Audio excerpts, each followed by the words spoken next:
मेरा नाम ज्योति धनखड़ है। आज मैं आपके सामने एक कहानी पढ़ना चाह रही हूँ। कहानी का टाइटल है बहू का लगाया जोरदार तमाचा। टाइटल से गैस ना कीजिए, कहानी को सुनिएगा। जिंदगी कहाँ कैसे रंग दिखा दे आपको, आप समझ नहीं पाते हो। शीना मेरी किरदार का नाम है। शीना मध्यम वर्गीय परिवार की तीसरी बेटी थी और सबसे छोटा उसका भाई था। पिता की एक ही दुकान थी जिसके सहारे घर चलता था, पर पिता ने तीनों बेटियों को अच्छा पढ़ाया लिखाया और पांव पर खड़े कर उनका ब्याह किया। शीना की दोनों बड़ी बहनें रीवा और जया बहुत ही सुंदर थी।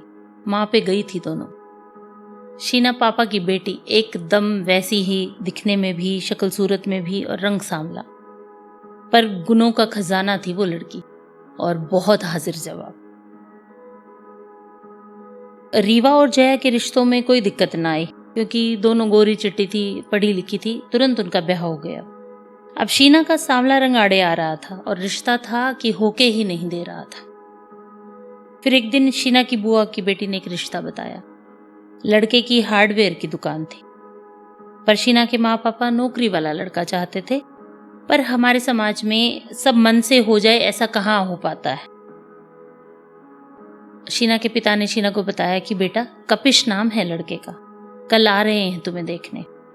शीना ने कहा, पापा कब तक, आखिर कब तक मेरी यूं ही प्रदर्शनी लगती रहेगी। पापा ने कहा, शीना बेटा, मेरा मन कहता है कि ये रिश्ता हो ही जाएगा, यहाँ बात बन ही जाएगी। आज शीना ने हल्का सा मेकअप कर मैरून रंग का सूट पहना है और कानों में पहनी है झुमकी। बहुत ही प्यारी लग रही है वो आज। कपिश और उसकी माँ, मौसी, दीदी और पिता ये सब देखने आए हैं उसे। आज शीना और कपिश आपस में पहली बार मिल रहे हैं और पहली ही नजर में वो दोनों एक दूसरे पर मोहित हो जाते हैं। लड़के वालों को लड़की पसंद आ जाती है, आपस में सब मुंह मीठा करवाते हैं और सगाई की तारीख पक्की हो जाती है। सगाई के बाद 3 महीने के बाद का शादी का मुहूर्त निकलता है। कपिश सगाई की अंगूठी से लेकर मंगलसूत्र और शगुन की सब सूट साड़ी सब कुछ शीना की पसंद का दिलवाता है। कपिश बहुत प्यार से रखता है शीना को। माँ पापा भी खुश थे कि चलो शीना का परिवार भी अच्छे से बस जाएगा, सुलझा हुआ परिवार है, सब समझते हैं। सास भी शीना की तारीफ करते न थकती थी कि कितनी सुलझी हुई लड़की है। लेकिन ब्याह के तारीख से एक हफ्ता पहले, बस एक हफ्ता भर पहले, शीना के पापा के पास कपिश की माँ का फोन आता है और वो बोलती है कि समधी जी, मैं आपको पहले कहना भूल गई, हमारे यहाँ सास ननंद, ससुर नंदोई और भांजा भांजी सबके सोने के गहने आते हैं। मिठास घोल कर बातों में दहेज की मांग रखती। कार्ड बांटे जा चुके थे। शीना के पापा ने उधार लेकर किसी तरह गहना जुटाया और शीना को विदा किया और शीना को इस बात की भनक तक न लगने दी।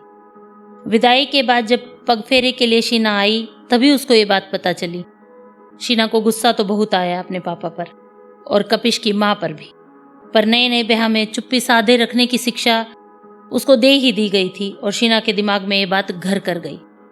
उसके दिमाग में ये बात बैठ गई कि दहेज मांगा गया।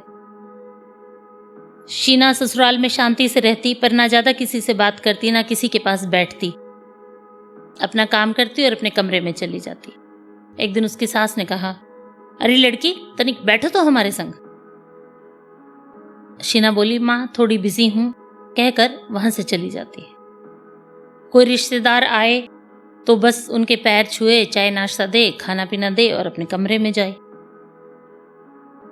कपिश के साथ नॉर्मल, सास ससुर के साथ नॉर्मल, सबके साथ नॉर्मल व्यवहार करे, पर किसी से बैठकर बातें ना करे ज्यादा। एक दिन शीना की मौसी सास आई तो शीना की सास ने उसे कहा कि चाय पानी लेके आओ। शीना चाय पानी लाई, चाय देकर और फिर वो अपने कमरे में चली गई। तो उनको आया गुस्सा।